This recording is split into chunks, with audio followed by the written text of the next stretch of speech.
Cómixes, bienvenidos a Corte y Queda. Detrás de cada corto, una gran historia. Mi nombre es Verónica González y es hora de llevar las historias de la pantalla grande a sus casas.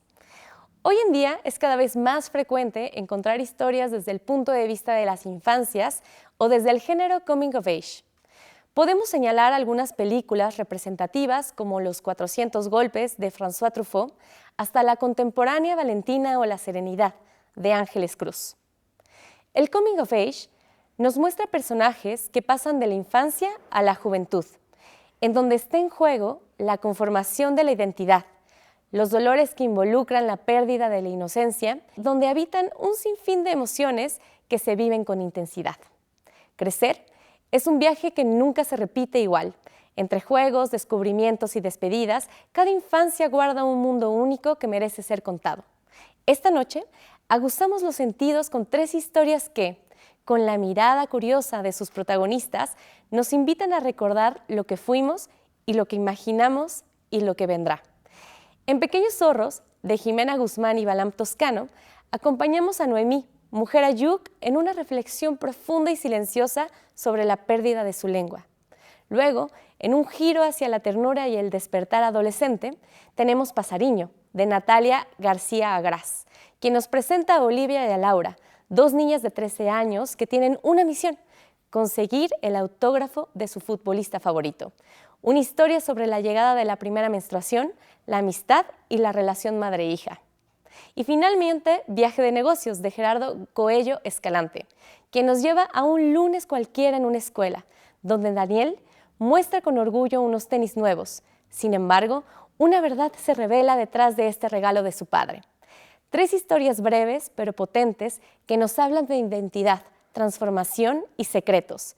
Quédense con nosotros, que esto apenas comienza. Acompáñenme a conversar con sus directores sobre el viaje desde el guión hasta el rodaje.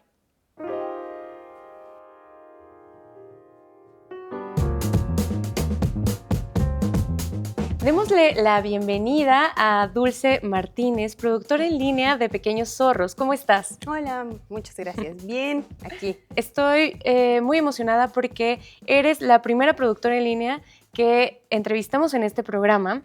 Entonces, en el afán de conocer los distintos roles de la producción, me gustaría que nos contaras y que le contaras a nuestra audiencia qué es lo que hace una productora en línea y en específico qué estuviste realizando en este cortometraje. Yo era la productora en general, en general. Sin embargo, al principio del proyecto yo no supe que estaba embarazada. Okay. Entonces, justo después de este viaje, de este scouting y de el segundo rodaje, me entero de que estoy embarazada y entonces me convierto en la productora en línea. ¿Qué hago? Haces llamadas, llevas agenda, cuadras las reuniones, el calendario, cualquier cosa que se pueda hacer a la distancia. En realidad es bastante, ¿no?, lo que se puede hacer a la distancia. Ese fue mi rol, ya con una barriga más prominente. Terminé en esa parte. Claro. Y de esa forma. Sin embargo, sí comencé como en campo. Este cortometraje es uno de los pocos que recuperan las culturas indígenas. Hay una lucha por conservar tanto la lengua como la cosmovisión. Este cortometraje documental en particular preserva la lengua Ayuk. Cuéntame cómo fue trabajar con la comunidad de Cerro Costoche. Mi acercamiento primario con la comunidad de Cerro Costoche fue a través yo trabajo en organizaciones de la sociedad civil, entonces fue a través de una organización y existen múltiples proyectos que tenemos dentro de la comunidad. Entonces, uno de ellos son talleres infantiles de cine para niños. Entonces, ese fue el primer acercamiento y trabajar con ellos. Bueno, ellos son una comunidad muy bilingüe, como tal, siempre están hablando el Mije Ayuk y el español. Entonces, pues es como está dentro de la cotidianidad estar hablando el Mije Ayuk y en español. Así que, pues, bueno, es como que la naturalidad del trabajo fue hacia allá. Ante la inminente desaparición de los hablantes de lenguas indígenas, que es una de las cosas que documenta este cortometraje, háblame sobre la importancia de este documento que gira más en torno a un ensayo poético. De hecho, Noemí, quien es la narradora, la voz del documental y quien es es traductora, pero también es mamá de 2 niñas que tomaron el taller de cine. Y bueno, ella en su labor como traductora de todos los días del Mi'kmaq ha notado la disminución porque hay variantes del Mi'kmaq y una de estas es la de Cerro Costoche. Entonces, pues se van mezclando incluso dentro de las mismas lenguas y puede alguna desaparecer con más facilidad que otra. Entonces, Noemí habla desde pues, sus sentires, desde el sentir de su lengua en particular, de la región. Entonces, el Mi'kmaq, de hecho, es una lengua aún muy hablada en México. Sí. Tiene bastantes hablantes y sus hablantes tienen la particularidad de que sobre todo las nuevas generaciones están orgullosos de hablar Mi'kmaq. Entonces, es muy probable que se preserve esa lengua, la verdad, qué bueno. Y pues muchas otras culturas o comunidades se pueden relacionar con ese sentimiento. Claro. Trabajaron con infancias. Estas infancias vienen de estos mismos cursos de cine de los que me platicas. ¿Y en qué sentido la comunidad es partícipe? Pues Cerro Costoche, en realidad, en Mi'kmaq es el lugar donde habitan los zorros. Sí. Porque son unas montañas, es una zona montañosa y solía haber muchos zorros. Ahora ya hay menos zorros. Pero en cuanto lo supimos, pensamos que era un concepto muy bello. Claro. Y los niños, pues al final son pequeños zorros, ¿no? Okay. Las máscaras no las hicieron en la comunidad, las hizo otra chica que es de Oaxaca, sin embargo es artesana aparte, ella es de Tlaxiaco. Y bueno, ella, o sea, le comentamos como esta idea, que los niños jugaran en el bosque con unas máscaras porque estaban haciendo fotos y porque eran pequeños zorros y iban a jugar en el bosque. Entonces, bueno, de ahí nace esta colaboración de las máscaras y visualmente es muy poderosa. Entonces, claro, de eso va. Pero la comunidad o sea, de manera colaborativa, pues más bien han estado participando en los talleres. Cuando se hace la convocatoria, mandan a los niños, están dispuestos a ser entrevistados por los mismos niños.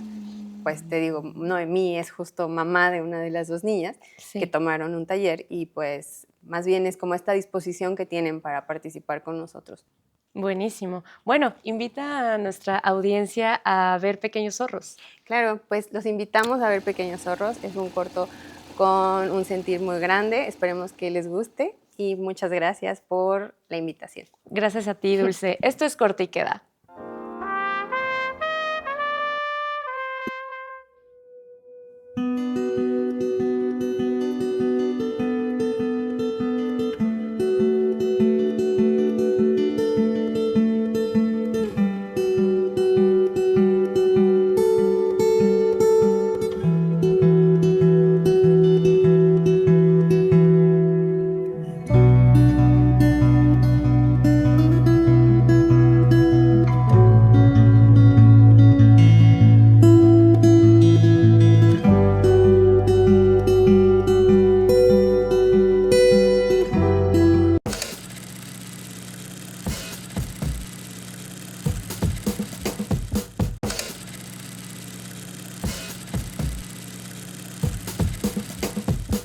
Regresamos a Corte y Queda y miren nada más, tenemos a esta invitadaza, Natalia García, que es la directora de Pasariño, uno de los cortometrajes nominados a Mejor Corto de Ficción en los Ariel 2025. ¿Cómo estás, Natalia? Muy bien, muy contenta. Muchas gracias por la invitación.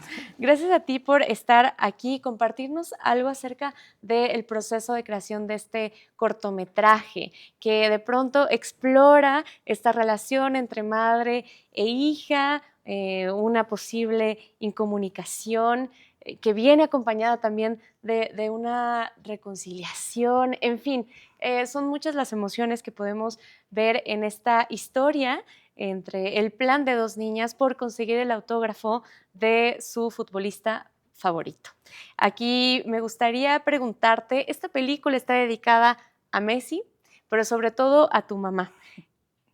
Y en ese sentido, quiero preguntarte si esta historia está basada en alguna vivencia que tuviste con tu madre. Sí, la respuesta es sí.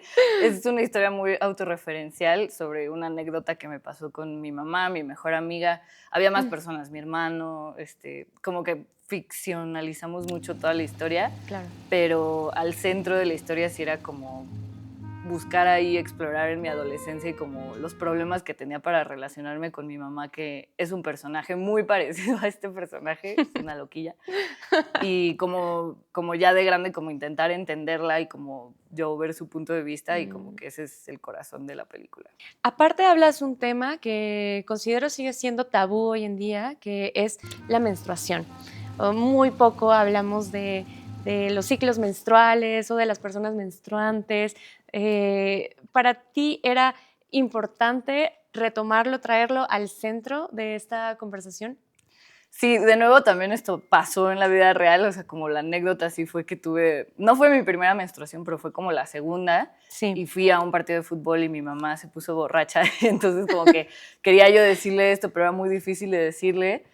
Entonces como que quería como retomar esa parte de la anécdota que me parecía como muy graciosa, como que me parecía muy simbólica y metafórica, como más allá de solo como el tema político que puede existir alrededor del tabú, me parecía Claro. como una conexión como inquebrantable entre las mujeres y en especial Claro. como entre madre e hija, que al final como que la madre cuenta como su historia de la primera menstruación. Y eso también fue algo que me compartió mi mamá, que me conmovió muchísimo cuando me dijo como pues que nadie le había explicado nada. Y pues a mí a cambio como que ella sí me lo explicó a pesar de su locura y de su manera como errática de ser, como que para mí eso fue como lo más valioso de todo, como entender como hay un cambio generacional, cada vez es menos tabú y pues por lo menos mi madre sí me acompañó y sé que las generaciones que vienen pues como que tendrán más apertura y más facilidad para aceptar algo que pues sí, por mucho tiempo ha sido como doloroso y es como algo como muy estigmático para las mujeres. Claro. Tienes a unos personajes con los que puedes hacer rápidamente clic, ¿sabes? Son muy enternecedoras estas dos chicas que muestras en la pantalla y en tu historia, y quiero saber cómo fue trabajar con estas adolescentes para lograr las intenciones y las emociones que buscabas. Pues hicimos un casting muy grande, la productora Daniela Mosca y yo, que la verdad fue un proceso que disfrutamos un montón. Y pues al final dimos con estas dos, con Camila Robertson, que ya tiene mucha experiencia, bueno, tenía mucha experiencia de niña, Sí. actriz, y Isabela Patrón. Y la verdad fue increíble, ellas eran súper profesionales, estábamos filmando así en el estadio, yo estaba súper nerviosa y ellas, o sea, llegaban a su marca, decían sus diálogos, no se equivocaban, estaban súper concentradas, o sea, la verdad eran como maestras chiquitas para mí, yo decía como, wow, son increíbles, la verdad, fue muy bonito y fue muy bonito conectar con ellas, como sobre todo del tema y como verme reflejada como en mi yo adolescente con ellas, pero ellas también aportaron un montón como en los diálogos y en los ensayos y así, entonces fue un trabajo muy lindo. Háblame de los retos de producción. Tienes unas tomas en tránsito y también en un estadio que parece estar lleno. Sí, es que estaba lleno. Sí, la verdad como que el corto tenía como unos retos de producción muy grandes que incluso en mi escuela, en el CCC, me decían como, no, estás loca, ¿qué estás haciendo? Pero la verdad como que nuestro acercamiento a esta producción fue como, bueno, vamos a usar la realidad, o sea, como en el estadio la apuesta siempre fue como, usemos 2 partidos, o sea, como lo más difícil fue sacar un permiso para filmar, pero una vez que lo logramos, pues ya era como colocar a nuestros personajes en situación y en un contexto real, que al final sí tenía como complejidades como de sonido y como del caos, Claro. pero la verdad que lo ensayamos un montón y al final como que toda esa energía aportó muchísimo a la ficción, o sea, como que se sentía una energía muy grande y como que creo que también por eso todos estábamos como muy entusiasmados y muy concentrados. Y también todo lo de los coches, al final nos ayudó mucho Chivata, que hace Picture Cars, y nos apoyó muchísimo con muchísimas cosas. Yo la verdad estoy muy agradecida con él porque nos ayudó como a filmar como todas estas secuencias, que igual el choque es bastante artesanal, o sea, como que todo pasa dentro, de pronto como que cortan negros. Claro. Pero sí eran como varios retos que la verdad fue divertido ante todo. Buenísimo. Y tienen esta nominación al Ariel, que bueno, espero que le vaya buenísimo a tu película. Invita a nuestra audiencia a que vea este cortometraje. Bueno, pues los invito a todos a ver Pasariño, este cortometraje en el Canal 21. Así que quédense aquí. Corte y queda. Pasariño. ¿Crees que lo vayamos a lograr?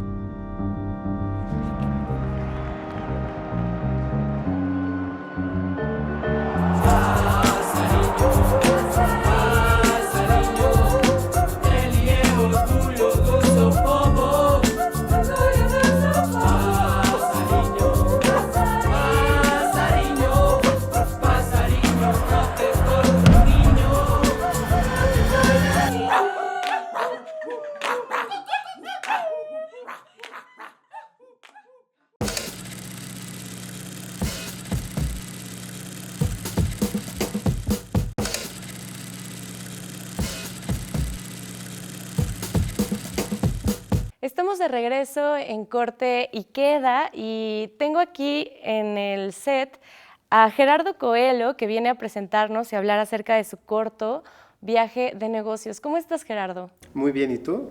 Todo muy bien, muy gustosa de estar aquí conversando contigo porque, bueno, sé que vienes apenas regresando a Ciudad de México después de una estancia de 11 años en Nueva York, en donde tuviste la oportunidad de participar en diversas películas como asistente de dirección, una de ellas Shiva Baby, de la cual comentábamos. Y bueno, Viaje de Negocios se estrena en Sundance y ha estado en diversos festivales. Cuéntame un poco cómo es que nace esta historia de un niño al cual de repente se le revela un secreto y saca sus propias conclusiones. Claro. Pues nada, Viaje de Negocios está inspirado en como historias, recuerdos, chismes, ya sabes, de lo que yo recordaba creciendo, claro, en la Ciudad de México. Y pues fue realmente comentando un poco como la manera en la que crecí en la Ciudad de México, en la escuela a la que fui, este tipo de anécdotas e historias con Amandine Thomas, mi pareja creativa, que como que salió esta historia de unos tenis y todo lo que unos tenis nuevos de Estados Unidos podía implicar para este niño. Entonces de ahí nació un poco la idea, que ya un poco se fue trabajando conforme avanzaron los meses, semanas, pero realmente fue un guión que se trabajó muy rápido. Y bueno, este es tu primer proyecto, digamos, serio fuera de la escuela. ¿Cómo influye toda tu trayectoria como ADE para dirigir tu propio cortometraje? Pues creo que yo llevo 10 años, más de 10 años en la industria del cine, haciendo todo tipo de roles. O sea, AD fue lo que hice más, pero hice de todo. Hice maquillaje de prostéticos, producí, hice realmente en todos los departamentos posibles, trabajé un poquito en edición. Entonces, al llegar a Viaje de Negocios, ya cuento con un conocimiento fundamental un poquito de todas estas áreas, y realmente es el primer proyecto que puedo visualizar y como que llevar a cabo y entender exactamente todos los procesos y todo lo que conlleva llevarlo a realizar. Entonces, tuvimos unos productores maravillosos, pero yo también producí,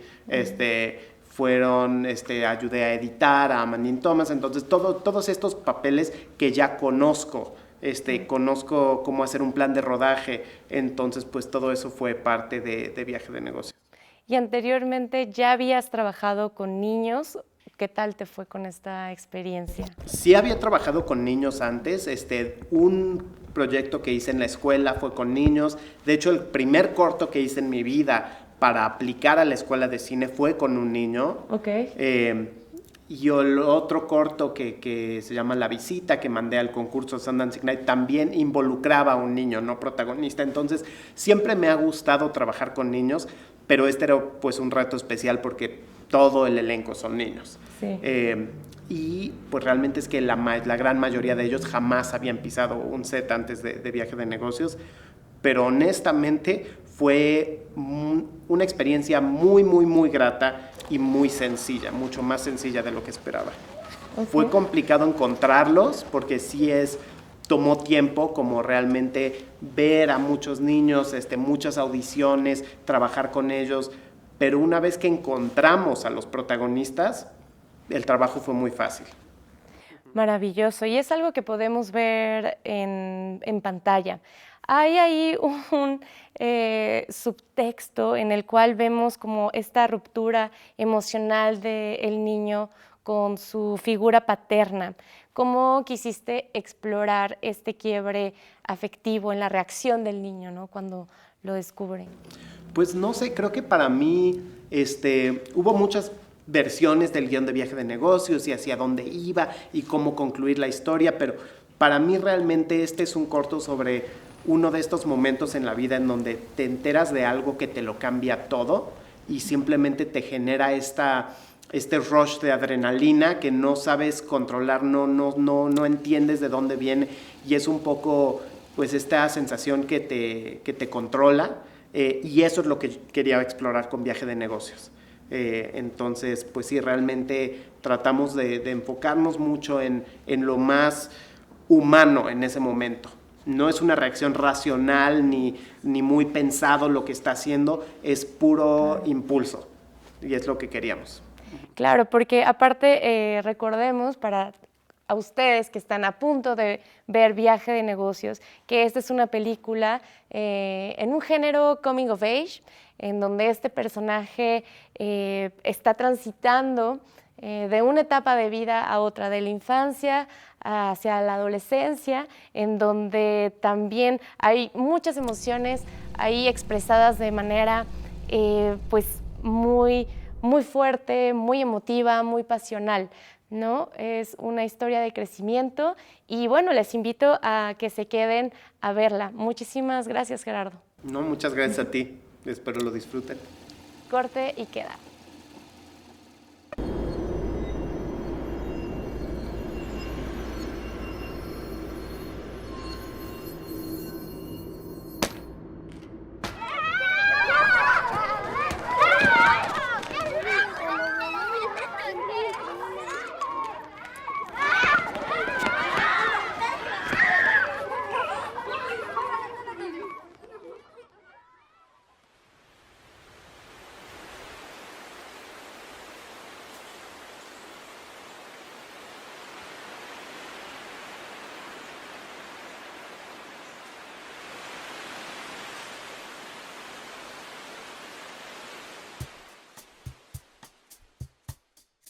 Ya estamos en el cierre de este programa.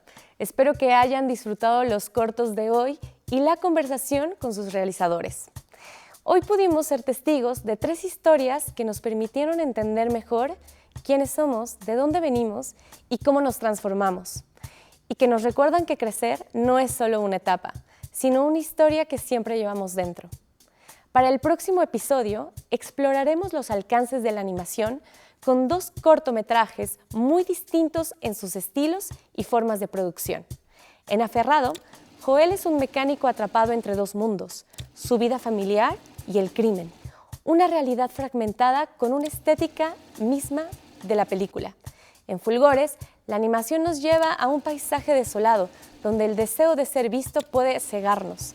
La historia de un padre de familia enfrascado en su trabajo y el cuidado de su hija y de su hijo. Un episodio que habla de obsesiones, de pérdidas que pesan y de lo difícil que es ver claro cuando todo alrededor parece derrumbarse. Nos vemos la próxima semana a la misma hora por la señal de Capital 21. Buenas noches.